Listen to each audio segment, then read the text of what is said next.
नमस्कार, स्वागत है आपका। आप देख रहे हैं इंडिया बोल रहा है। मैं हूं आपके साथ विवेक शांडिल्य। जंग के मैदान में हर हथियार आजमाए जा रहे हैं। गोला बारूद हो, मिसाइल हो, धमकी हो, चेतावनी हो या फिर आर्थिक हमला ही क्यों ना हो, सबसे पहले आर्थिक हथियारों का इस्तेमाल डोनाल्ड ट्रंप ने किया। लेकिन डोनाल्ड ट्रंप को शायद यह पता नहीं था कि जिस आर्थिक हथियार का इस्तेमाल डोनाल्ड ट्रंप कर सकते हैं, वही अस्त्र उनके खिलाफ ब्रह्मास्त्र बन सकता है। तो अब यूरोप ने डोनाल्ड ट्रंप के खिलाफ ब्रह्मास्त्र चलाने का फैसला कर लिया है। वो ब्रह्मास्त्र जिसकी मार से अमेरिका भी नहीं बच सकता है। दुनिया की सबसे ताकतवर अर्थव्यवस्था भी नहीं बच सकती है। डोनाल्ड ट्रंप ने ग्रीनलैंड पर नजर डाली। यूरोप ने विरोध किया तो टैरिफ की धमकी दी। वॉशिंगटन को लगा कि यूरोप झुक जाएगा, दुनिया झुक जाएगी, लेकिन हुआ उल्टा। यूरोप सहित तमाम देशों ने उस ब्रह्मास्त्र को निकालने का फैसला किया जो अमेरिका की सबसे कमजोर कड़ी है, जो अमेरिका की सबसे कमजोर नस है। और इस हथियार को कई देशों ने चलाना भी शुरू कर दिया है, इंक्लूडिंग चाइना और इंडिया, जिससे अमेरिका में एक बहुत गहरा आर्थिक संकट दस्तक दे रहा है। बहुत दबे पाओ, बहुत धीरे धीरे, लेकिन दे रहा है। यह अमेरिकी इकोनॉमी पर, अमेरिका पर अब तक का सबसे घातक और करारा हमला है, क्योंकि दुनिया को लग रहा है कि अब अमेरिका की क्रेडिबिलिटी नहीं रह गई है। अमेरिका की साख गिर रही है, अमेरिका भरोसे वाला नहीं है। तो क्या ट्रंप की आक्रामक विदेश नीति अमेरिकी इकोनॉमी को खत्म कर देगी, डुबा देगी? क्या अमेरिका बहुत बड़े आर्थिक संकट में फंसने जा रहा है? और क्या है वो ब्रह्मास्त्र जिसके मार के डर से डोनाल्ड ट्रंप भी कांपते हैं, अमेरिका भी कांपता है और अमेरिकी निवेशक भी कांपते हैं? देखेंगे आज डिटेल से, बताएंगे उस ब्रह्मास्त्र के बारे में, करेंगे दुनिया भर के मेहमानों के साथ इसी मुद्दे पर चर्चा। डोनाल्ड ट्रंप की धमकी, डोनाल्ड ट्रंप की टैरिफ पॉलिसी और डोनाल्ड ट्रंप के दबाव को जवाब देने का दुनिया ने मन बना लिया है। इसलिए यूरोप सहित पूरी दुनिया ने एक ऐसा ब्रह्मास्त्र निकाला है जिससे यूएस की इकोनॉमी डोल सकती है। जब डोनाल्ड ट्रंप ने ग्रीनलैंड पर नजर डाली और विरोध करने वाली यूरोप को टैरिफ की धमकी दी, तो उन्हें शायद उम्मीद थी यूरोप झुक जाएगा, लेकिन ऐसा कुछ हुआ नहीं। यूरोप डरा नहीं, बल्कि अमेरिका की उस कमजोर नस पर यूरोप ने हाथ रख दिया जिस नस को पहले ही भारत और चीन ने पकड़ रखा है। इसका नाम है, इस ब्रह्मास्त्र का नाम है अमेरिकी ट्रेजरी बॉन्ड। अब तक इसे दुनिया की सबसे सुरक्षित निवेश संपत्ति कहा जाता था। युद्ध हो, मंदी हो, वैश्विक संकट हो, कुछ भी हो जाए, आंख बंद करके दुनिया के अलग अलग देश यूएस ट्रेजरी बॉन्ड खरीद लेते थे। लेकिन अब हालात बदल रहे हैं। चीन अब तक लगभग 600 बिलियन अमेरिकी डॉलर के अमेरिकी बॉन्ड को बेच चुका है। भारत भी 52 बिलियन डॉलर के बॉन्ड को बाजार से निकाल चुका और सोना खरीद चुका है। लेकिन इसमें भी एक बहुत इंपॉर्टेंट पॉइंट है। असली पॉइंट यह है कि यील्ड जिस पर यह बॉन्ड बेचे जा रहे हैं, जो देश कभी 0.25% की मामूली यील्ड पर भी अमेरिकी बॉन्ड को सुरक्षित मानकर पकड़े रहते थे, आज वो 4.5% की यील्ड चार्ज पर भी बेचने को मजबूर है। कह रहे ले जाओ, नहीं चाहिए। यह कोई सामान्य खबर नहीं है, यकीन मानिए। यह बहुत बड़ा फैसला है, यह हमारी आपकी जिंदगी को डायरेक्ट प्रभावित करने वाला फैसला है। यह डी डॉलराइजेशन का सबसे बड़ा मार्क है, यह सबसे बड़ा एक तरह से सबूत है। यूरोप में भी सवाल उठने लगे, क्या अमेरिका की कर्ज वास्तव में उतना ही सुरक्षित है जितना दशकों से बताया जाता रहा है? मतलब सीधा यह है कि भविष्य में अमेरिका को कर्ज देने वाले हाथ कम होते चले जाएंगे। यूरोप अमेरिका का सबसे बड़ा कर्जदाता है। यूरोपीय यूनियन की बात करें तो यूरोपीय यूनियन के पास भारी मात्रा में अमेरिकी ट्रेजरी बॉन्ड 1.62 ट्रिलियन डॉलर के बराबर है। और अगर आप दोनों को मिला देंगे, बॉन्ड को और शेयर को, तो लगभग 10 ट्रिलियन डॉलर के आसपास का निवेश सिर्फ यूरोप का है। अमेरिका का दुनिया में सबसे बड़ा कर्जदाता है यूरोप। अमेरिका का लगातार व्यापार घाटा जो है वो बढ़ रहा है। उस घाटे की भरपाई के लिए अमेरिका को विदेशी पूंजी चाहिए। यह जरूरी है कि उसके बॉन्ड्स बिकते रहने चाहिए। यूरोपीय निवेश से अमेरिकी बॉन्ड मार्केट को स्थिरता मिलती है। यूरोप चाहे तो बॉन्ड होल्डिंग्स के जरिए अमेरिका पर दबाव बना सकता है या बॉन्ड सेल करके भी। वैश्विक आर्थिक शक्ति संतुलन में यूरोप की मजबूत पकड़ है। ईयू के पास कितनी अमेरिकी संपत्ति है यह भी आप देख लीजिए।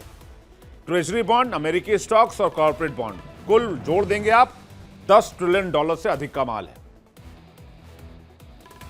और जब कोई देश अपने ही कर्ज को नए कर्ज से ढक नहीं पाता है तो वो कर्ज के बोझ के नीचे दबना शुरू हो जाता है, और यही हो रहा है अमेरिका के साथ। डोनाल्ड ट्रंप इस गिरते भरोसे को ताकत, टैरिफ और धमकियों से वापस लाना चाहते हैं, लेकिन इतिहास बताता है कि आर्थिक विश्वास बंदूक से नहीं आते, भरोसे से आते हैं। ताकत से डर तो पैदा किया जा सकता है, लेकिन भरोसा नहीं पैदा किया जा सकता है। डोनाल्ड ट्रंप वही भरोसा, ताकत और बंदूक और मिसाइल से पैदा करना चाहते हैं। कई बार इतिहास में ऐसा भी हुआ कि जीतना ही असल में हार साबित हुआ। वही हो रहा है ट्रंप के साथ। उनको लग रहा है वो जीत रहे हैं, लेकिन पूरी दुनिया में एक ऐसा ट्रस्ट डेफिसिट क्रिएट किया है अमेरिका के खिलाफ, जिससे दूसरे देश भी परेशान है। यूरोप परेशान है, चाइना परेशान है, इंडिया परेशान है, कनाडा परेशान है, ऑस्ट्रेलिया परेशान है। ब्रिटेन ने देखिए क्या हुआ, सेकेंड वर्ल्ड वॉर जीता, लेकिन उसी जीत ने उसके साम्राज्य को खत्म कर दिया। आज अमेरिका उसी मोड़ पर खड़ा दिख रहा है, जहां वो जीत को ताकत से थामना चाहता है। दुनिया चुपचाप विकल्प तलाश रही है। यूरोप के कई देश धीरे धीरे अपने अमेरिकी बॉन्ड बेच रहे हैं। यूरोप अब अपना पैसा अमेरिका से निकालकर यूरो जोन और गोल्ड में शिफ्ट कर रहा है। कैसे? अब देखिए मेजर होल्डर्स कौन है।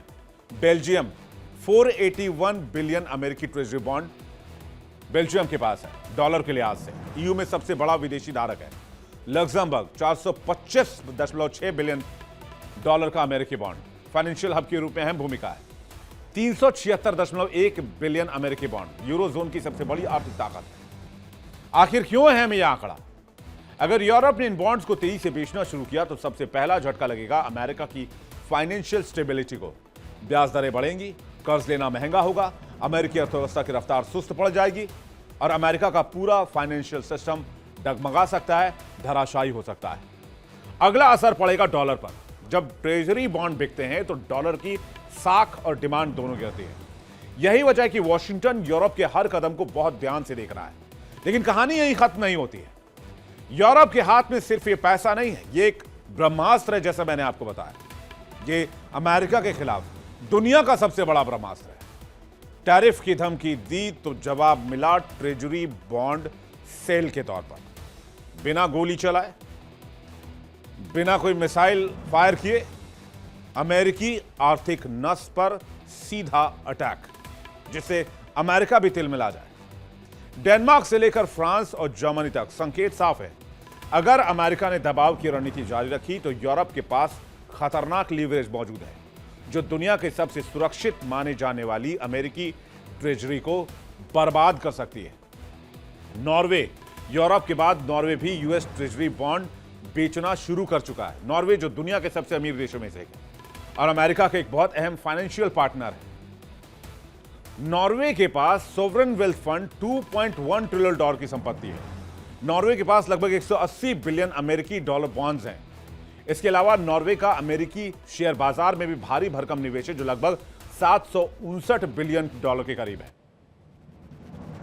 अब जब इतना पैसा एक साथ मार्केट में रिलीज होना शुरू हो जाएगा, बॉन्ड्स बिकने लग जाएंगे, तो फिर अमेरिका के लिए विकल्प क्या रह जाते हैं? तो क्या अब अमेरिका बैकफुट पर है? इसलिए डोनाल्ड ट्रंप ने दावोस में कहा कि वो 100% जो है वो खड़े हैं आज की तारीख में नेटो के साथ। तो क्या अमेरिका की बोलती बंद हो गई है? बातचीत करने के लिए मेहमानों का एक बड़ा पैनल हमारे साथ जुड़ रहा है। जंग की इस नई तस्वीर पर बात करेंगे आज। सुरेंद्र स्वामी, विदेश मामलों के जानकार, हमारे साथ जुड़ रहे हैं। स्वामी जी, बहुत स्वागत है आपका। कर्नल शैलेंद्र सिंह हमारे साथ जुड़ रहे हैं, रक्षा विशेषज्ञ, बहुत बहुत स्वागत है आपका। कर्नल साहब, हमारे साथ मल्लिका पांडे जुड़ रही हैं, जो कि विदेश मामलों की जानकार है। मल्लिका, आपका बहुत स्वागत है। और हमारे साथ वंदना झिंगान जुड़ रही हैं, वरिष्ठ पत्रकार, अमेरिका से, यूएस से लाइव। वंदना जी, आपका बहुत स्वागत है। और अमन शुक्ल थोड़ी देर में इकोनॉमिस्ट हमारे साथ, जियोपॉलिटिकल एक्सपर्ट हमारे साथ होंगे। अमन का भी उस वक्त वेलकम करेंगे। दर्शकों, आपका बहुत बहुत स्वागत है। सबसे पहले वंदना जी का मैं रुख करूंगा, यूएस अमेरिका। और पहला सवाल, क्या है ये ट्रेजरी बॉन्ड का खेल और अमेरिका पर कितना प्रेशर इस बॉन्ड का? नमस्कार। नमस्कार मैम। जिस तरह से आपने बात किया, देखिए, ये अब सब जानते हैं, पूरा विश्व इस वक्त जानता है कि पैराडाइम शिफ्ट है। और सबसे बड़ी बात है, कुछ भी परमानेंट नहीं होता है। और आज के युग में सबको एक के साथ में मिलके चलना पड़ता है। ये भी नहीं है कि आप सोचें कि आज मैं इस तरह से किसी को डिक्टेट कर पाऊंगा, क्योंकि बहुत सारे नए कोलिशंस बन रहे हैं। अभी हमने देखा कि ब्रिक्स की ही अगर बात करते हैं, तो ब्रिक्स जब उसको वो बनाए गए, ब्रिक्स के बाद में फिर ब्रिक्स थोड़ा डाउन हुआ। अभी फिर बात कर रहे हैं, आपने जिस तरह से बात किया, डी डॉलराइजेशन, क्योंकि ऑयल जो है उससे अमेरिका इस वक्त जो है, और ये I am so sorry, dollars में खरीदा जाता था, हम जानते हैं। बट क्या ये जो आपने एनालिसिस दिए हैं, अभी एवरी आप, पहले तो होता था कि कुछ हफ्तों में स्थिति बदलती थी, फिर कुछ दिनों में स्थिति बदलती थी। आज हर घंटे में कुछ ना कुछ नया बदलाव है। आप मुझसे इस वक्त बात कर रहे हैं, कल हम बात करेंगे तो कोई और विषय होगा। We don't even know, because NATO की जहां तक उसने बात की, और उसने कहा कि आई विल सपोर्ट यू, क्योंकि आपको सबको पता होगा कि नेटो में सबसे ज्यादा कंट्रीब्यूशन अमेरिका का ही रहा है, फाइनेंशियली अगर देखा जाए। और ये बात जो है, इस बात को कोई भी डिनाई नहीं कर सकता। But all the other countries, अब जब बात आई तो उन्होंने कहा कि कितना लोग भेजेंगे, तो कितने लोग भेजे गए? जर्मनी से 7 हैं, और इस तरह से आपके पास में सारे नंबर हैं, जहां ये ग्रीनलैंड की जो इशू हो रही है। सो रातों रात जो आप कह रहे हैं वो तो नहीं कुछ होने वाला, I am 100% certain about it. But gradually there is going to be, because अगर यूरोपियन यूनियन जो है इकट्ठी होती, क्योंकि वहां पे भी ब्रिटेन के भी हाल अच्छे नहीं हैं, हम जानते हैं, और उनकी थोड़ी अपनी समस्याएं भी हैं जिससे वो जूझ रहे हैं, चाहे फ्रांस हो, चाहे ब्रिटेन हो, चाहे जर्मनी हो। इस बात को भी नकारा नहीं जा सकता। अमेरिका स्ट्रांग है, आज भी स्ट्रांग है, no doubt about it. But Trump जो है ये कर रहे हैं, but we have to understand, जो सबसे बड़ी बात ये है, मैंने आपको सबसे पहले यही बात कही कि पैराडाइम शिफ्ट है, and it is wait and a watch, to be very honest. Thank you very much. ठीक है, मैं वापस आपके पास लौटूंगा। बड़ा सवाल यह है कि जो बॉन्ड से पैसा निकाल रहे हैं वो देश दूसरे देशों के बॉन्ड या फिर प्रायोरिटी वाइज गोल्ड और सिल्वर में डाल रहे हैं। तो अमेरिका ने अपना विश्वास खो दिया है। कर्नल साहब, आपको क्या लगता है?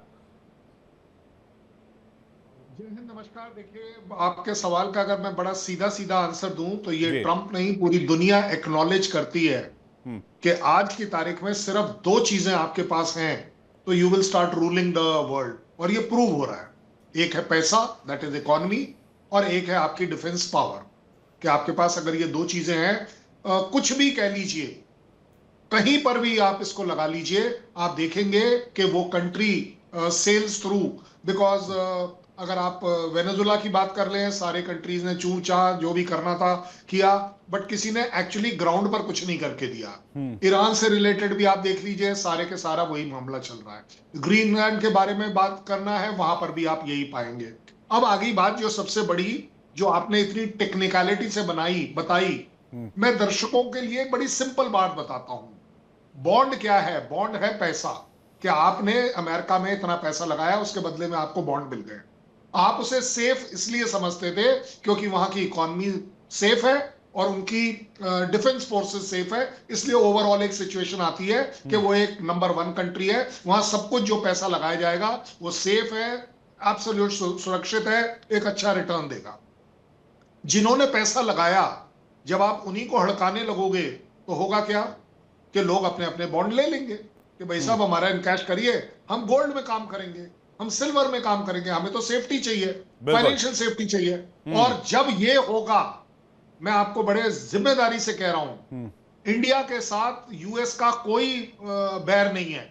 बैर है तो सिर्फ इंडियन रुपीस के साथ है। डी डॉलराइजेशन में अगर रुपया खड़ा होगा या नहीं, ब्रिक में जो बात चल रही थी रुपए की, हाँ। ब्राजील जो बोल रहा था, इसलिए आप देख रहे हैं कि ये सारी चीजें इंडिया के खिलाफ, क्योंकि इंडिया अकेला एक कंट्री है जिसने प्रूव कर दिया कि यूएस के खिलाफ भी खड़ा हुआ जा सकता है। नुकसान होगा, नुकसान जरूर होगा 50% टैरिफ के बाद, लेकिन हाँ। इसका मतलब ये नहीं है कि आप मुझे घुटनों पर ले आएंगे या मैं आपके सामने झुक जाऊंगा। अगर आपके पैर मजबूत हैं, आप खड़े हो सकते हैं। यूरोपियन यूनियन आज खुल के बोल रहा है इंडिया पिछले के एक बारे साल में। का कर्नल साहब, पिछले एक साल का रिकॉर्ड देखें तो इंडिया ने बहुत रिकॉर्ड स्तर पर अमेरिकी बॉन्ड बेचे और उन बॉन्ड्स के एवज में इंटरनेशनल मार्केट से गोल्ड खरीदा है। लास्ट फाइनेंशियल ईयर का डेटा देखें और अभी तक के जो कुछ डेटा हाथ लगते हैं उसके हिसाब से। मैं सुरेंद्र स्वामी जी का एक रिएक्शन चाहूंगा, उसके बाद अमन चुका हमारे साथ जुड़ गए और मल्लिका मांडे हमारे साथ जुड़े हैं, उनके पास जाएंगे। स्वामी जी, क्या ये बॉन्ड्स का खेल खत्म हो गया या अमेरिकी बॉन्ड्स का खेल खत्म हो गया? टाइम इज ओवर, जैसे कि बता रही थी वंदना जी की, पैराडाइम शिफ्ट हो रहा है धीरे धीरे। हालांकि ये कोई एक दो दिन की बात नहीं है, ये टाइम टेकिंग प्रोसेस है। देखिए, वर्ल्ड में चर्निंग तो हो ही रहा है ना, वर्ल्ड ऑर्डर। अब भारत, भले ही हम 5वीं अभी आर्थिक स्थिति है, लेकिन विश्व में 4 बड़े स्ट्रॉन्ग कंट्रीज में भारत अब पहले ही आ चुका है। 4th लार्जेस्ट, एग्जैक्टली जी, तो हम चार देश की महान, विश्व की महान शक्तियों में आ चुके हैं और हमारे पास जनसंख्या भी है, हमारे पास स्किल्स भी है, हमारे पास टेक्नोलॉजी भी है। तो इसलिए क्या है कि मोदी जी ने बहुत ही समझदारी से, जैसे ही उनको देखिए, इन लोगों को तो सारी इंफॉर्मेशन होती है ना, हमारे पास तो होती नहीं है। तो इन्होंने, मैंने पहले भी बताया था कि पिछले साल 25 के जनवरी से ही इन्होंने गोल्ड में जो जो हमारे बॉन्ड मैच्योर होते गए, हम उनको निकालते गए और गोल्ड में इन्वेस्ट करते गए। और ब्रिटेन में भी जो हमारा गोल्ड रखा था उसको भी हम ले आए। तो जो हमने बॉन्ड बेचे और गोल्ड में इन्वेस्ट किए, आज हमारे वो 300 गुना उसमें हमारा इन्वेस्टमेंट हो चुका है। आज की गोल्ड की कीमत और जो भारत सरकार ने गोल्ड में खरीदा था, वो आज 300 गुना, मतलब जिसको 300 टाइम्स वो बोलते हैं कि 50 का खरीदा तो 150 का हो चुका है। तो वो हमने किया। अब होता क्या है कि किसी भी कंट्री में अगर आप अपनी करेंसी को मजबूत करना चाहते हैं तो उसके लिए जरूरी है कि आपके पास बैकअप रिजर्व्स होने चाहिए, और पूरी दुनिया में गोल्ड ही एक ऐसा है जिसको बैकअप रिजर्व में सब कंट्रीज रखते हैं। क्योंकि सबसे ज्यादा, सबको मालूम है, अमेरिका पे सबसे ज्यादा गोल्ड है, उनके पास तो 8000 कहते हैं टन से भी ज्यादा गोल्ड है उनके पास। एक्चुअली किसी को कोई आइडिया ही नहीं हो रहा, जबकि इंडिया के पास तो 800 टन भी मुश्किल से गोल्ड नहीं हुआ है अभी पूरा। तो इसलिए ब्रिक्स की मीटिंग में ये तय हुआ कि भाई जहां तक अगर हम डॉलर के भरोसे रहेंगे तो हम लोगों को बहुत महंगा पड़ेगा बाजार में सौदा, तो हम अपनी शिफ्ट करते हैं। तो कम से कम जो हमारा बड़ा बड़ा इंपोर्ट एक्सपोर्ट और बड़े कंट्री हैं, हम अपनी करेंसी में कर लें। तो रशिया इमीडिएटली एग्री हो गए। रशिया से हमारा पहले भी रुपये में हो रहा था, अब भी हो रहा है, चाइना से भी थोड़ा हो रहा है। तो उससे ये लगा कि भाई अगर हम डॉलर से हट रहे हैं जी, तो कल को ऐसा नहीं हो कि वो कह दें कि हम तो आपके बॉन्ड जो है हमारे पास और आप तो ये कंट्री के खिलाफ काम कर रहे हैं, हम आपके बॉन्ड भी नहीं देंगे। हाँ, जीरो कर तो दें। वो एक अनसर्टेनिटी जो डेवलप हुई, उसके चलते सब कंट्रीज ने धीरे धीरे अमेरिकन बॉन्ड से हटके गोल्ड में इन्वेस्टमेंट शुरू किया, और यही एक कारण है गोल्ड सिल्वर के महंगे होने का। तो अब क्या है तो कि मतलब ये एक तरह से इकोनॉमिक वर्ल्ड वॉर तो चल ही रहा ना सर? जी, तो ट्रम्प साहब को समझ में आ गया। अच्छा, हमने तो पहले भी कहा था, हाँ, भाई वो तो अपना स्टिक है, कैरेट है, ब्लफ है, ब्लैकमेलिंग है, बैकवर्ड है, फॉरवर्ड है। अब उनको लगा कि यूरोप ऐसे कह रहा है तो वो फट से पीछे हट गए। अब वो कह रहे हैं कि भाई पीएम तो हमारे बहुत अच्छे दोस्त हैं और हमारा तो बहुत अच्छा ट्रेड एग्रीमेंट होने वाला है। और हमारी सरकार बहुत ही समझदारी से चली। जी, उन्होंने 2 इशू रखे। एक इशू ये रखा कि भाई हमें अमेरिका से क्या झगड़ा करना है, हमें अपनी बेस्ट डील लेनी है। हाँ, हमारे कोई वो देखिए, 2 देश का, किसी भी वर्ल्ड में देशों में दुश्मनी तो होती नहीं है, सब अपने इंटरेस्ट देखते हैं। और दूसरा, मोदी जी ने क्या किया, मतलब भारत सरकार ने क्या किया कि अपने वो उपाय शुरू कर दिए जिससे अगर मान लीजिए बात नहीं बने तो हम क्या करेंगे। तो उसके लिए उन्होंने, मतलब लोगों के हाथ में पैसा छोड़ा इनकम हाँ, टैक्स के जरिए। बिल्कुल। फिर उन्होंने जीएसटी कम कर दिया, चीजें सस्ती कर दी। और फिर उन्होंने एफटीए एग्रीमेंट शुरू कर दिए जो बहुत दिनों से पेंडिंग थे, चाहे जी, वो ईयू के साथ पेंडिंग थे, चाहे वो यूके के साथ पेंडिंग थे, चाहे वो जो ईटीए कंट्रीज अभी जो कहलाते है हैं वो उनके साथ। आप जो है अभी ईयू के साथ सबसे बड़ी डील साइन करने वाले हैं, खुद ईयू की प्रेसिडेंट ने कहा। मैं अमन चुग साहब हो जी जाएगा तो हमें मार्केट मिल जाएंगे दूसरे जी, और 2 हमारा बिलियन पीपल का डोमेस्टिक सबसे बड़ा जॉइंट मार्केट होगा ईयू और प्लस इंडिया का। मैं अमन चुग साहब से और मल्लिका जी से रिएक्शन ले लूं। 2025 मई 235 यूएस बिलियन डॉलर का रिजर्व बॉन्ड हमारे पास था, जो आज की तारीख में लेटेस्ट डेटा के हिसाब से 186.5 पर आ गया है। 50 से 51 बिलियन के आसपास भारत ने भी बॉन्ड सेल कर दिया। ये बॉन्ड का ब्रह्मास्त्र क्या है चुग साहब? सबसे पहले तो नमस्कार है जी, जय भारत है। जय भारत। बॉन्ड को समझने से पहले हमें समझना जरूरी है, जो मैंने पहले भी जिक्र करा है आपके चैनल के माध्यम से, कि हम जहां पे भी डॉलर की बात कर रहे हैं ये करेंसी है, मनी नहीं है। मनी वो होता है जिसकी अंदरूनी वैल्यू होती है, जिसको हम कहते हैं इंट्रिंसिक वैल्यू। एंड करेंसी वो होता है जो फिएट करेंसी बोलते हैं, यानी कि जो उस देश का पॉलिटिकल सिस्टम गारंटी करता है।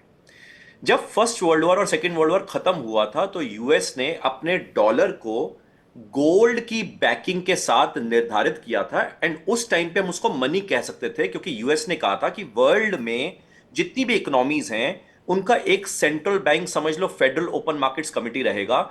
जितना गोल्ड मेरे पास है, क्योंकि उस टाइम पे 70% of the world gold reserve जो थे वो यूएस के पास थे, एंड उसकी बैकिंग पे उसने डॉलर को लॉन्च किया, जिसको हमने रिजर्व करेंसी का खिताब दिया गया, जो कि पहले, उससे पहले यूके का पाउंड था, जो मैंने कई बार जिक्र किया। इस सिस्टम को कहते हैं euro dollar system. Euro dollar system में कोई यूरो नाम का कोई चीज नहीं है। यूरो डॉलर सिस्टम का मतलब यह है कि यूएस ने कहा कि वर्ल्ड के जितने भी कंट्रीज हैं उन सारे कंट्रीज को एक्सपेंशन या ग्रोथ करने के लिए सिंस डॉलर्स चाहिए होंगे, क्योंकि वर्ल्ड में उनको इंपोर्ट करना होगा, तो वो डॉलर की जो फाइनेंसिंग है वो यूएस करेगा, जिसके लिए डॉलर की फाइनेंसिंग के लिए मैं अनलिमिटेड प्रिंटिंग करूंगा। एंड उसके लिहाज में मैं यूएस ट्रेजरीज इशू करूंगा, जिसको हम यूं भी बोल सकते हैं IOU डेट, यानी कि मैं कागज का टुकड़ा दे रहा हूं कि भाई साहब आप मेरे को पैसे दे दो, IOU द मनी। यूएस ने कभी भी ऐसा नहीं सोचा था, इनफैक्ट वेस्टर्न जो डीप स्टेट है उन्होंने भी कभी यह सोचा नहीं था कि वन फाइन डे ये जो IOU मनी, जिसको आज यूएस ट्रेजरी बोल रहे हैं, इससे पहले पाउंड ट्रेजरी बोलते थे, उससे पहले डच ट्रेजरी बोलते थे, उससे पहले फ्रेंच फ्रैंक ट्रेजरी बोलते थे, वगैरह वगैरह, कि कभी भी इसको वापस लौटाने की नौबत आएगी। अभी इस टाइम पे प्रॉब्लम सिचुएशन आज क्यों लौटा रहे हैं, मैं वही पूछ रहा हूं।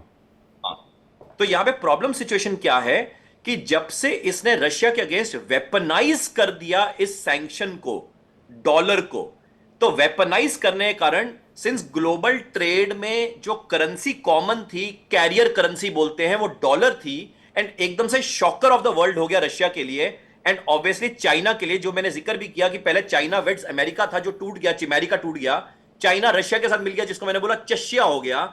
तो चाइना को टेंशन ये होगी, भाई रशिया कर रहा है तो कल को मेरे को भी कर देगा, इसलिए चाइना ने अपनी ट्रेजरीज बेचनी शुरू कर दी 2020-21 के बाद।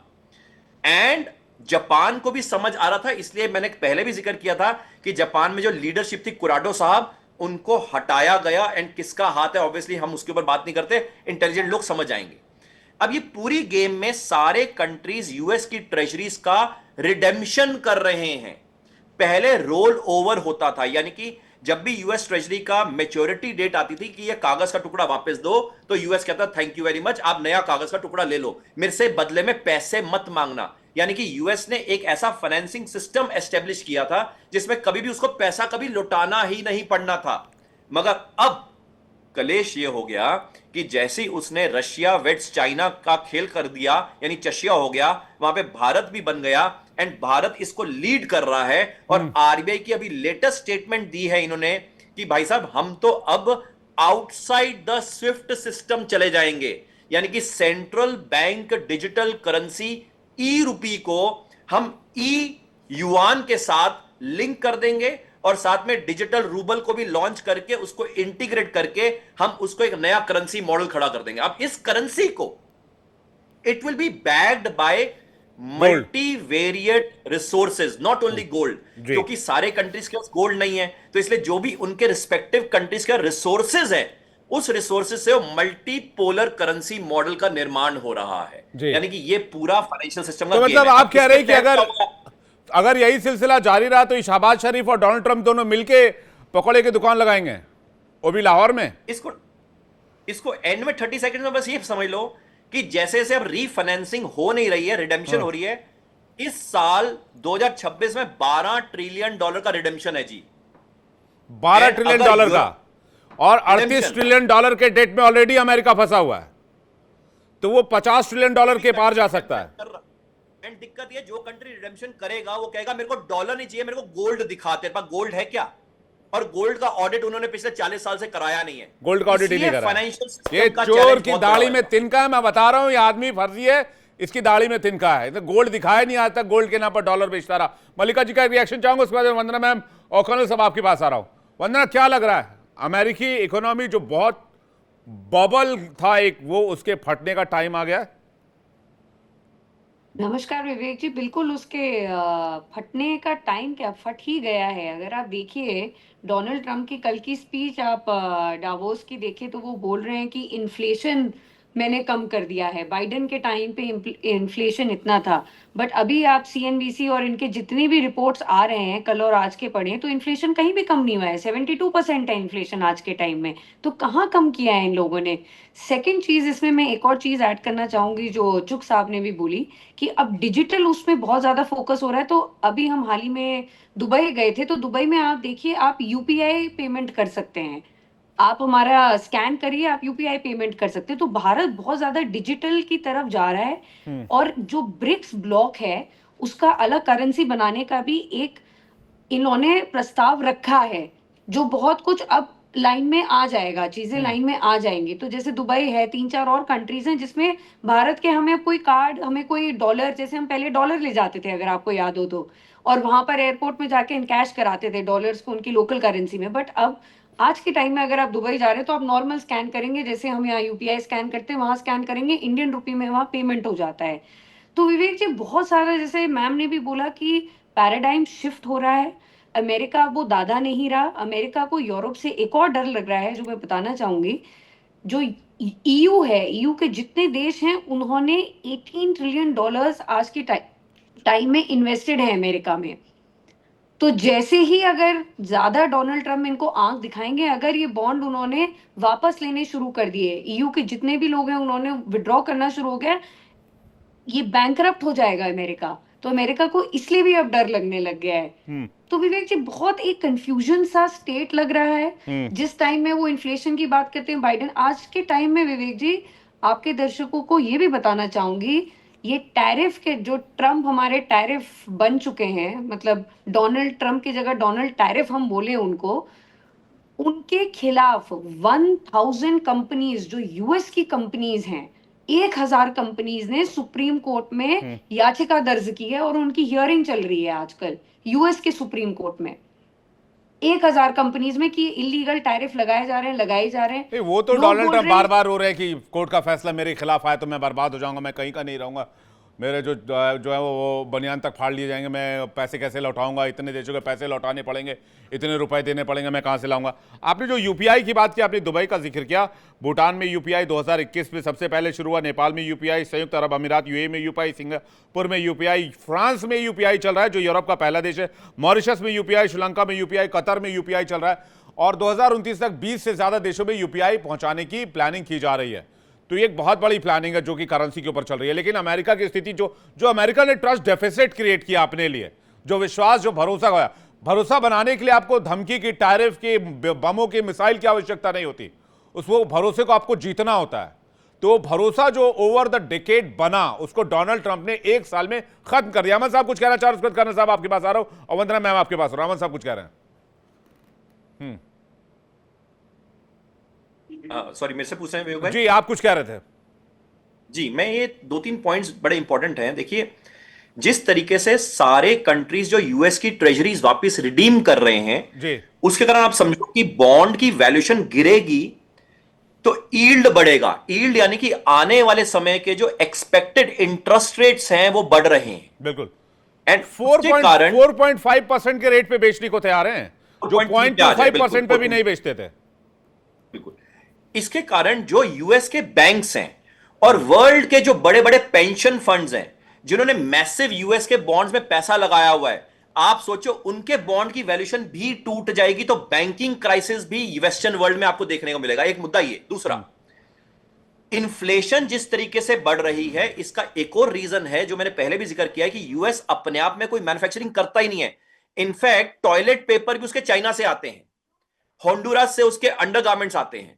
आप समझो, चाइना ने तो पीछे रेडियो पे अनाउंस कर दिया था कि जी हम $100 वर्थ ऑफ गुड्स जो बेच रहे हैं, हमें $100 का नोट नहीं चाहिए, क्योंकि वो सिर्फ 35 सेंट्स की वर्थ है जी।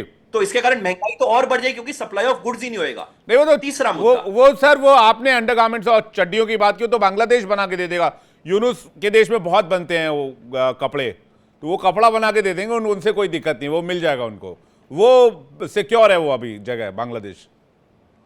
तीसरा पॉइंट ये है कि जी प्राइवेट क्रिप्टो करेंसी को इन्होंने लॉन्च क्यों किया था? क्योंकि इनको पता था डॉलर का फॉल आएगा, इसलिए इन्होंने 2008 में बिटकॉइन शुरू किया। हाँ। एंड अब इनको समझ आ गया कि ये एक्सपोज हो गए, बिटकॉइन वगैरह सब एक्सपोज हो गया, इसलिए इन्होंने सीबीडीसी का निर्माण किया। मगर इसमें बड़ा इंपॉर्टेंट पॉइंट है, बड़े ध्यान से समझना है। Western world central bank digital currency इसलिए लाना चाहता है ताकि वो डॉलर की वर्चस्व को मेंटेन करने के लिए प्रोग्रामेबल करके प्रोग्रामेबल कर दे। इसलिए वो लोगों का कंट्रोल करेगा कि भैया कितने बर्गर खाओगे, कौन सी गाड़ी में घूमोगे, वगैरह वगैरह। मगर जो हम ई रुपी और ई युआन की इंटीग्रेशन की बात कर रहे हैं, वो एक अलग वर्चस्व ऑफ सीबीडीसी की हम बात कर रहे हैं, यानी कि ये अपने आप में फाइनेंशियल सिस्टम रीऑर्डर होएगा। ये बहुत इंपॉर्टेंट पॉइंट है। एंड मैं थोड़ा सा बस एक रेक्टिफाई कर रहा हूं मैम का, मलिका जी का। सो जो यूरोपियन यूनियन का जो होल्डिंग्स है इस टाइम पे, वो $10 ट्रिलियन हैं इनटू यूएस, जिसमें से अंदाजन $2 ट्रिलियन की यूएस ट्रेजरीज हैं, $2 ट्रिलियन के कॉर्पोरेट बॉन्ड्स हैं, $6 ट्रिलियन का अंदाजन इक्विटीज का इन्वेस्टमेंट है, मोटा मोटा। तो वंदना जी, क्या ये यूएस इकोनॉमी का डाउनफॉल है या फिर एक तरह से हमेशा के लिए के एक तरह से सिचुएशन बनता दिख रहा है आपको?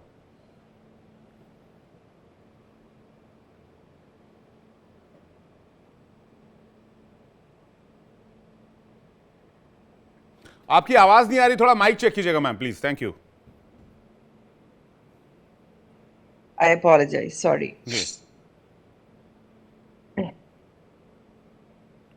मैंने आपसे पहले भी कहा था और अभी दोबारा उस बात को दोहराती हूं मैं। आज हम आपसे बात कर रहे हैं, 24 घंटे बाद की क्या स्थिति होगी, हम उस पे फिर दोबारा से इसी विषय पे बात करेंगे। आपने कल और आज में कितना फर्क है आपने ये भी देखा है। बिल्कुल। और नथिंग, कुछ भी इस वक्त परमानेंट नहीं है। अगर उधर भारत की करेंसी को भी देखा जाए और डॉलर को देखा जाए तो हर दिन डॉलर स्ट्रांग ही हो रहा है, वीक नहीं हो रहा है। हम ऑलमोस्ट 90 तक पहुंच चुके हैं तो इसको भी आप इग्नोर नहीं कर सकते। You should always remember like, and ये 90 कितना पहुंचा जल्दी आप ये भी जानते हैं। 60 to 90 that should also be kept in mind also. So inflation की जहां तक बात करते हैं, इन्फ्लेशन यहाँ है, नो डाउट अबाउट इट। मैं उस चीज को बिल्कुल मतलब लाइक मैम जैसे बात कर रही थी, मैं I will agree because I live here and I am seeing it on a day to day basis definitely. But it's a big but. जैसे हम भारतीय मूल के हैं, जैसे हम लोग जो खाना वगैरह खाते हैं तो भारतीय ग्रोसरी वगैरह, उसमें हमें काफी इम्पैक्ट पड़ा है, no doubt about it. Very simply I am just telling. But लेकिन जो दूसरी चीजें हैं जो मतलब जो यहीं की मतलब अब जैसे जूसेस हैं, क्योंकि खाली सूजी और आटा खाने से तो नहीं होगा ना, और भी चीजें चाहिए होती है, तो उसमें इतना फर्क नहीं है। सो जो ये टैरिफ की बात चल रही है, तो अभी ये बोल रहे थे कि नई ट्रेड डील होगी। So that is for the people to know because I'm living here on a day-to-day basis what we are noticing. जी, माफी चाहूंगा बीच में आपको इंटरप्ट कर रहा हूँ। मैं यहाँ पर बस ये जानना चाह रहा हूँ कि ये जो यूएस ट्रेजरी बॉन्ड्स अब तक के सबसे मजबूत बॉन्ड, सबसे विश्वसनीय, सबसे भरोसेमंद बॉन्ड्स माने जाते थे, आखिरकार यूरोप से लेकर, चाइना से लेकर, इंडिया से लेकर बहुत सारी ऐसी कंट्रीज हैं वो इसको धड़ाधड़ बेच रही हैं और गोल्ड में इन्वेस्ट कर रही हैं कि हम गोल्ड खरीद लें, सिल्वर बैग। तो क्या दुनिया डॉलर बैक्ड इकोनॉमी से मेटल बैक्ड या gold backed, silver backed economy की तरफ जा रही है आने वाले समय में? That's a solid investment. वो आप शुरू से ही जानते हैं कि एक साल में ही सोने की कीमत में कितना फर्क पड़ा है। जी।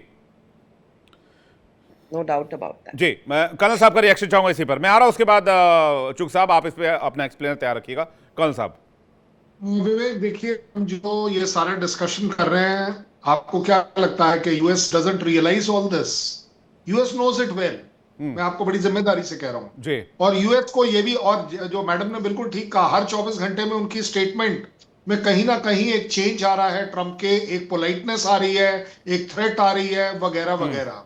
ज्यादा बड़ी बात यह है कि अब उन्होंने, देखिए, अनाउंस क्यों करा है कि हाँ जी, वो 10 से 15% का जो टैरिफ लगना था यूरोपियन कंट्रीज के ऊपर, वो 7, वो क्यों नहीं लगा रहे? क्यों उन्होंने बोल दिया कि 1 फरवरी से नहीं लगेगा? He is realising. देखिए, ट्रंप का वर्सेस यूएस का ये जो सारी फिलॉसफी चल रही है, क्या ये ट्रंप फिलॉसफी है या ये यूएस फिलॉसफी है? अगर ट्रंप फिलॉसफी है तो आप मान लीजिए मेरी बात कहीं ना कहीं मिट जाएगी, बट अगर ये यूएस फिलॉसफी है तो ये चलेगी और ये आगे चलेगी। और यूएस बड़े अच्छे से जानता है इस बात को कि इतना बड़ा झटका वो कभी सह नहीं पाएगा। किस किस को कितना देगा? आपने तो फिर भी वो भजिया तलने की रेडी लगवा दी, ये रेडी के लायक भी नहीं रहेंगे। शहबाज शरीफ इनके साथ अपना कटोरा ले लेगा, वो इनके बोलेगा चलिए इस कटोरे को मैं आधा आधा कर लेता हूं शेयर, इसकी प्राइस के हिसाब से मुझे भी दे दीजिएगा। ज्यादा बड़ी बात यह है, ट्रंप के पास अभी भी 2 चीजें बड़ी तगड़ी है और ये हमें माननी पड़ेगी। बेच रहे हैं लोग, रातों रात पूरा का पूरा नहीं बेच पाएंगे। Trump will be able to control that. Trump, ये यूरोपियन यूनियन वो कंट्रीज है, ये नेटो वो कंट्रीज हैं जिन्होंने अब तक ट्रंप का या यूएस का खाया है, दिया कुछ नहीं है। मैं आपको बता दूं, अगर आप ये जब दे रहे थे पैसे, खरीद रहे थे बॉन्ड्स को, ये क्यों खरीद रहे थे? इन्हें फायदा था। बड़ी सीधी बात कर रहा हूं मैं आपको। आज उन्हें ये एक ट्रंप कार्ड के तौर पर प्रोड्यूस करना, एक this is only just a चाल।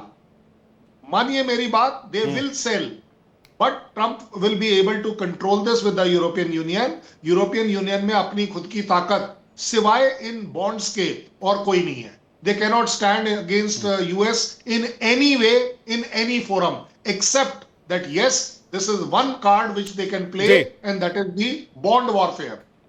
जी, ये बॉन्ड वॉरफेयर में एक और इंपॉर्टेंट बात बताता हूं। चाइना जो सबसे बड़ा, जैसे कि चुग साहब ने बताया, 2021-22 के बाद ही उसने बेचना शुरू कर दिया था। लगभग $600 बिलियन के बॉन्ड्स अभी तक बेच चुका है मार्केट में।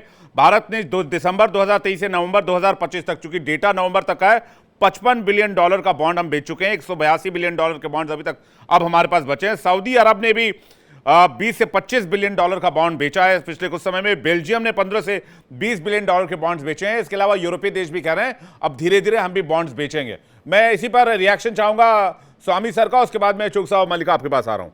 सुरेंद्र स्वामी जी। जो देखिए विवेक जी, ऐसा है कि हम बॉन्ड क्यों खरीद रहे थे? हम वहां अपना पैसा किस लिए रख रहे थे? जो भी डेवलपिंग नेशंस हैं उनको अमेरिका से लोन, आईएमएफ का लोन, वर्ल्ड बैंक का लोन, तो मामूली रेट ऑफ रिटर्न पे भी हम वहां पे बॉन्ड अपने रखे हुए थे। अब जैसे जैसे हमारी इकोनॉमी स्ट्रांग हुई, हमको ये समझ में आ रहा है कि हम वहां बॉन्ड क्यों खरीदें, हमारा पैसा वहां ले जाके हम क्यों रखें। हमें एक्सपेंशन के लिए चाहिए, हमें इकोनॉमी के लिए पैसा चाहिए, और अगर हमारी अब स्थिति अच्छी हो गई है तो हम अपना सोना भी खरीद के रखेंगे। तो जो भी इकोनॉमीज अब ग्रो कर रही हैं, और जो अब यूएस के मुकाबले में जो 5-7 इकोनॉमीज हैं, 8-10 आप कह लीजिए ब्रिक्स इंक्लूड करके, तो वो अब अपने पैसे को यूएस के पास फ्री में नहीं रखना चाहते, उसमें कोई रिटर्न नहीं है। तो इसीलिए हम जैसे जैसे ये देखिए, ऐसे तो है नहीं कि आप कहेंगे हमारे वापस दे दीजिए। बॉन्ड का बेसिक प्रिंसिपल है, जब वो मैच्योर होगा जब ही मिलेगा आपको। बिल्कुल। तो जैसे जैसे मैच्योरिटी होती जाएगी, बॉन्ड लोग विड्रॉ करते जाएंगे, अपने यहाँ गोल्ड खरीदेंगे, अपनी कंट्री में उसका इन्वेस्टमेंट करेंगे, उसको एक्सपेंड करेंगे। तो जब अमेरिका के पास बॉन्ड, मतलब उनके पास पैसा है, अब मान लीजिए मैं, आप सब मुझे 10-10 हजार रुपए, जैसे वो किट्टी पार्टी होती है ना, बिना इंटरेस्ट के सब पैसा दे देते हैं, जिसको मिल गया वो खाता रहता है, खर्च करता रहता है। तो ऐसे ही अमेरिका सबसे पैसा लेके बैठ गया और सबके पैसे से उसकी इकोनॉमी चल रही है, तो परेशानी तो उनको अब होगी। तो खाली ये टैरिफ की वजह से नहीं है, ये खाली इसको हम टैरिफ से लिंक ना करें, ये जो अमेरिका ने जो मतलब एक इकोनॉमिक एक चाल चली थी, चाल कह लीजिए, या एक सिस्टम बनाया था, तो अब देशों को समझ में आ रहा है कि ये सिस्टम बेकार है, इनके पास पैसे क्यों रखें हम। और इसीलिए हर जो बड़ी हैं, जैसे चाइना और है, इंडिया 40 है, साल से इन्होंने ब्राजील है। सोने का कुछ बताया भी नहीं स्वामी जी। नहीं नहीं, क्या पैसा सोना गोल्ड तो है, नहीं है, कितना है, ऑडिट नहीं तो नहीं करा लो नहीं एक बार कम से नहीं कम। नहीं नहीं नहीं, ऐसा नहीं है। गोल्ड बहुत है अमेरिका के पास, इसीलिए इनकी इनर स्ट्रेंथ थी कि डॉलर जो है वो टूटती नहीं है। डॉलर नहीं टूटने का मेन कारण है इनके पास बैकअप है। ऐसा मत समझिए कि वहां कुछ नहीं है और रातों रात डॉलर हवा हो जाएगी। लेकिन हमारी क्या पॉलिसी है इंडिया की, जो मैं समझ पाया हूं सरकार की, कि आप मुझे नहीं लगता है कि ब्रिक्स कोई नई करेंसी में जाएगा, उससे कोई पर्पस सर्व नहीं होगा, क्योंकि आपको सब कंट्रीज में फिर उस करेंसी को लेके कहां कहां जाएंगे। तो मुझे जहां तक असेसमेंट है मेरा, या जानकारी कह लीजिए, कि हम सब जगह अब डिजिटल इकोनॉमी में काम करेंगे। हमारी इंटर से वैल्यूएशन होगा, और चाइना का आदमी इंडिया में आएगा, या रशिया का आएगा, या जापान का आएगा, वो अपने यूपीआई सिस्टम हमारा सेम होगा। वो यूपीआई प्लेटफॉर्म इंडिया दे रहा है, और उस यूपीआई प्लेटफॉर्म पे जी। ट्रांजैक्शंस जो होंगे वो अपनी अपनी करेंसी में अपने अपने हिसाब की वो इंटर से वैल्यू जो बेसिस वो पे होंगे। बैंक जो सेंट्रल बैंक होगा उसको कन्वर्ट कर देगा डिजिटली, जैसे ई रूपी की तैयारी की जा रही है। चुग साहब आपको कुछ कहना चाह रहे हैं? चुग साहब कुछ कह रहे हैं। आप अभी मुस्कुरा भी रहते हैं आप। हाँ, नहीं नहीं, मुस्कुराइए, सबसे मुस्कुराने पहले से ऐतराज नहीं है। मुस्कुरा क्यों रहे थे ये बता दीजिए। देखिए, यूएस ट्रेजरीज को ग्लोबल वर्ल्ड पावर किसने बनाया? उन्हीं की अपनी रेटिंग एजेंसीज ने। स्टैंडर्ड पुअर किसका है? उसका। फिच किसका है? उसका। मूडीज किसका है? उसका। उसी ने उसको AAA+ बना दिया। मुद्दा यह है, दोबारा मैं ये जिक्र कर रहा हूं, कि रिजर्व करेंसी बना, सारों की कनपटियों बंदूक रखे, और 1945 में बोला 1 pound will be equal to 1 dollar, will be equal to 1 yen, will be equal to 1 rupee. 1947 में जब हमें आजादी मिली, हमें भी 1 रुपी के बराबर कर दिया। लॉलीपॉप पकड़ाया। पॉइंट ये है, अगर सारा गोल्ड रिजर्व उन्हीं के पास था तो सारी करेंसीज को डीवैल्यू होना ही था।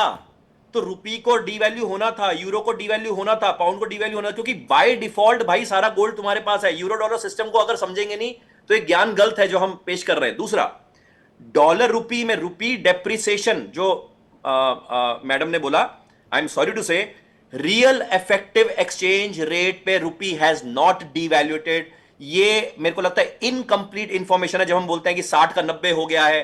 Please we need to check कि डॉलर इंडेक्स एक अलग चीज है, बिकॉज डॉलर इंडेक्स में rupee is not a part of the 6 currencies. Dollar rupee के अगेंस्ट अब चुग साहब, मुझे मेरे पास समय सीमित है, ये बात तो आ गई, आपने दोनों फैक्ट को काउंटर कर लिया। आपने मुझे ये बताइए, what next in American economy, कहां जाएंगे ये? नेक्स्ट 3, 5, 6 मंथ्स में आपको ऑल टाइम हाई लगते दिखेगा वर्ल्ड के इंडेक्सेस में। क्यों? ताकि रिटेल इन्वेस्टर ट्रैप हो, and then you will see with in 2026 a big crash in the market and economic downfall. And NATO का भी बीच में टूटना मैंने ऑलरेडी जिक्र किया हुआ है, वो भी आप देखेंगे। यानी बीच बीच में सारे रुकावटें और अड़चने आएंगी। ये मतलब 2026 के एंड में ये जो दुनिया भर में, हालांकि अभी आप देखेंगे कि जापान और एक दो और कंट्रीज हैं, यूके ने अपनी परचेजिंग यूएस ट्रेजरी बॉन्ड्स में बढ़ाई हैं। तो क्या ये ऐसा तो नहीं है कि अमेरिका के कहने पर ऐसा कर रहे हैं ये? देखिए, डॉलर क्यों नहीं टूटता था? क्योंकि गोल्ड और सिल्वर को बेचने के लिए बुलियन बैंक्स एस्टेब्लिश थे, वहां पे शॉर्ट की पोजीशन बनाते थे, जेपी मॉर्गन और ये सब। जैसे ही वर्ल्ड के सारे कंट्रीज इकट्ठे हुए, इन्होंने गोल्ड सिल्वर इतना बाइंग करा क्योंकि शॉर्ट की पोजीशन बेचारी लीवरेज पोजीशन खराब हो गई। यानी कि आप ये समझो, एलन ग्रीनस्पैन के टाइम पे, बेन बर्नानके के टाइम पे, ये सारे बुलियन बैंक्स क्या करते थे? शॉर्ट सेलिंग पोजीशन बनाते थे गोल्ड एंड सिल्वर को दबा के रखने में, ताकि कोई भी कंट्री यूएस की ट्रेजरी से बाहर सोचने की हिम्मत भी ना करे। आज के दिन में सारे कंट्रीज इकट्ठे हो गए हैं, इसलिए ये सारी शॉर्ट पोजीशन की गेम खराब हो गई है। इसलिए आप देखो, सिल्वर एकदम से भागा, गोल्ड एकदम से भागा। क्यों? क्योंकि शॉर्ट पोजीशन बनाने वाले बैंक्स ही नहीं है ना। मतलब वर्ल्ड में गेम कुछ और चल रही है। हम उसको पर्दे के पीछे देखेंगे तो बहुत मजा आएगा। नहीं, वही मैं मजा दिलाने की दर्शकों को कोशिश कर रहा हूं। मेरी तो कोशिश वही उसी मजे की रहती है हर बार जब भी आप लोग डिबेट में आते हैं, और हर बार जब मैं दर्शकों के सामने होता हूं, कि कम से कम डोनाल्ड ट्रंप को एक्सपोज तो करूं, उनकी इकोनॉमी को एक्सपोज तो करूं। जो चाल वो चल रहे हैं वो 2.5 घर की चाल है, लेकिन वो 2.5 घर भी उनको भारी पड़ने वाला है। मल्लिका जी का रिएक्शन चाहेंगे, वो यूएस इकोनॉमी को किस तरफ देख रही हैं आने वाले 4-5 सालों में? Please. Thank you ma'am. Vivek ji, जैसा मैंने अभी डिस्कस भी किया था, आई थिंक अब जो वर्ल्ड है वो बाइपोलैरिटी से अब मल्टीपोलैरिटी की तरफ जा रहा है। डोनाल्ड ट्रम्प को ये बिल्कुल अंदाजा आ भी चुका है, इसीलिए वो उनके आप बयानबाजी देखें, डावोस की स्पीच में देखें जहां वो हर किसी को अटैक कर रहे हैं। उससे पहले अगर आप देखें तो ईयू के जो प्रेसिडेंट हैं, ईयू की जो प्रेसिडेंट है, उन्होंने मदर ऑफ डील्स अनाउंस कर दी इंडिया के साथ। मतलब जो 20 डेकेड से, आप समझिए जो 20 डेकेड से जो डील कभी ऑन एंड ऑफ में चल रही थी, अब वो फाइनली होने जा रही है। क्योंकि ईयू को भी ये समझ में आ गया है, जो यूएस का सबसे मतलब मित्र था, जिसको यूएस हमेशा मतलब साथ में रही है, जो उनको ये समझ में आ गया है कि अब हमें एशियन ब्लॉक्स की भी तरफ देखना है। और ये उभरती, ये डेवलपिंग, ये हमसे ज्यादा रफ्तार में चलती हुई इकोनॉमीज हैं, इनका ग्रोथ रेट हमसे ज्यादा है, तो अब इनकी तरफ झुकाव ज्यादा बढ़ गया है। आप देखिए ईयू का, तो अब वो इंडिया भी आ रही है, जो 20 दशक से नहीं आए, अब सडनली उनको इंडिया भी दिख रहा है जब से ग्रीनलैंड वाला मुद्दा हुआ है। चाइना भी इंडिया के साथ अब पार्टनरशिप कर रहा है, रशिया तो हमेशा से था ही इंडिया के साथ। तो अब देखिए मल्टीपोलैरिटी बढ़ रही है, और जहां हम यूएस को देख रहे हैं विवेक जी, अब यूएस का वो थोड़ा सा आप देखिए, जो एक घमंड था वो चरमराने लग गया है कहीं ना कहीं। जैसे अभी चुग सर ने भी बोला, एकदम ठीक बात कही उन्होंने कि जो हम डॉलर और इसका करते हैं, वो डॉलर इंडेक्स बहुत अलग चीज है, वो समझना इन्फ्लेशन वहां का बिल्कुल अलग चीज है। कमिंग बैक टू इसमें, ट्रम्प के खुद के जितने भी लोग हैं, जितने भी सपोर्टर्स हैं, वो उनको अब सपोर्ट ही नहीं कर रहे हैं। सब बोल रहे हैं उनकी क्रेडिबिलिटी गिरते जा रही है। इससे क्या है, वो नहीं, जो वो बात मैंने कही बिजनेसमैन, ना कि अब मैं अगर कहूंगा किसी को कि भाई निवेश करो मेरे पास, मेरी कंपनी में या मेरे ऊपर, मैं तुम्हें अच्छा रिटर्न दूंगा, तो उसके लिए मुझे रिजल्ट दिखाने होंगे, परफॉर्मेंस देना होगा, बाकी चीज़ें प्रूव रखनी होगी। अगर मैं किसी के कनपट्टी पे बंदूक रख के बोलूं कि निवेश करो, तो वो निवेश नहीं है, फिर वो दादागिरी है, वो गुंडागर्दी है, वो चीज़ फिर बदमाशी है। तो विवेक जी, बदमाशी करने में और निवेश में फर्क है। मैं जल्दी से शैलेंद्र जी कुछ कहना चाह रहे हैं। शैलेंद्र सर, आपकी बात को एक कदम आगे ले जा रहा हूं। कोई भी कंट्री सिर्फ इसलिए आपके यहां निवेश नहीं करता कि मुझे रिटर्न अच्छा मिले। No sir, they look for the stability, security of that money, कि ये कंट्री की क्या रेपुटेशन है। आज की तारीख में अगर ये रेपुटेशन लेकर यूएस चलता है, आपको लग रहा है अगले 10 साल में कोई इसके यहां पर इन्वेस्ट करेगा?